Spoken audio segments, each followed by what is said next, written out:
चीन ने कोरोना महामारी को लेकर कई झूठ बोले हैं, जिसकी पोल न जाने कितनी बार खुली है। लेकिन चीन लगातार कहता आ रहा है कि उन्होंने इस वायरस को लेकर लगातार महत्वपूर्ण जानकारियां उपलब्ध कराई हैं। हालांकि एक नई डॉक्यूमेंट्री में काफी ऐसी जानकारियां सामने आ रही हैं, जिससे साफ होता है कि चीन कोरोना को लेकर दुनिया से झूठ बोलता आया है। ITV की documentary outbreak virus that shook the world में वुहान के कुछ मेडिकल प्रोफेशनल्स को देखा जा सकता है। इन लोगों के स्टिंग ऑपरेशन किए जा रहे हैं और वे साफ कहते हैं कि उन्हें पता था कि यह वायरस कितना खतरनाक हो सकता है, लेकिन उन्हें इस बारे में झूठ बोलने को कहा गया। इस डॉक्यूमेंट्री के एक हिस्से में एक हेल्थ प्रोफेशनल कहता है कि दिसंबर 2019 के आखिर में मेरा एक रिश्तेदार इस वायरस के चलते मर गया था।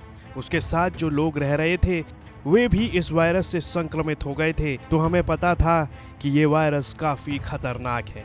इसके अलावा इन लोगों को ये भी पता था कि ये वायरस एक इंसान से दूसरे इंसान में फैल सकता है। एक मेडिकल प्रोफेशनल ने बयान जारी करते हुए कहा कि हमें पता था कि ये वायरस इंसानों से इंसानों में ट्रांसमिट हो सकता है, लेकिन जब हम अस्पताल की मीटिंग अटेंड कर रहे थे तो हमें कहा गया था कि हमें इस बारे में कोई बात नहीं करनी है।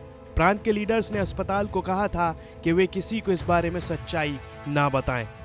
आपको याद दिला दें कि चीन ने 31 दिसंबर 2019 को WHO को कोरोना के 27 केसेस के बारे में बताया था। चीन ने इस बीमारी से होने वाली पहली मौत के बारे में WHO को मिड जनवरी में रिपोर्ट दी थी।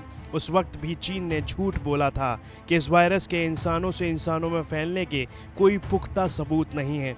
21 जनवरी को पहली बार WHO ने इस वायरस को लेकर अपनी पहली रिपोर्ट जारी की थी। उस समय तक चीन में 278 लोग कोरोना पॉजिटिव हो चुके थे और 3 दूसरे देशों में यह वायरस फैल चुका था। वुहान के मेडिकल प्रोफेशनल्स के बयानों को ताइवान के सीनियर वायरोलॉजिस्ट डॉक्टर ई चुन लो ने भी सपोर्ट किया है। उन्होंने कहा कि इस वायरस को लेकर शुरुआत में मैनेजमेंट पूरी तरह से असफल साबित हुआ था। उन्होंने ये भी बताया कि उनको लगता है कि चीन अगर पारदर्शिता के साथ शुरुआती दौर में ही जरूरी जानकारी मुहैया करा देता तो इस महामारी को रोका जा सकता था। फिलहाल अब साफ हो चुका है कि चीन पूरी मानव सभ्यता के लिए खतरा है।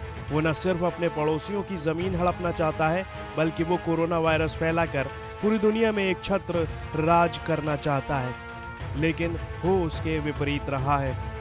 ब्यूरो रिपोर्ट, भारत तक।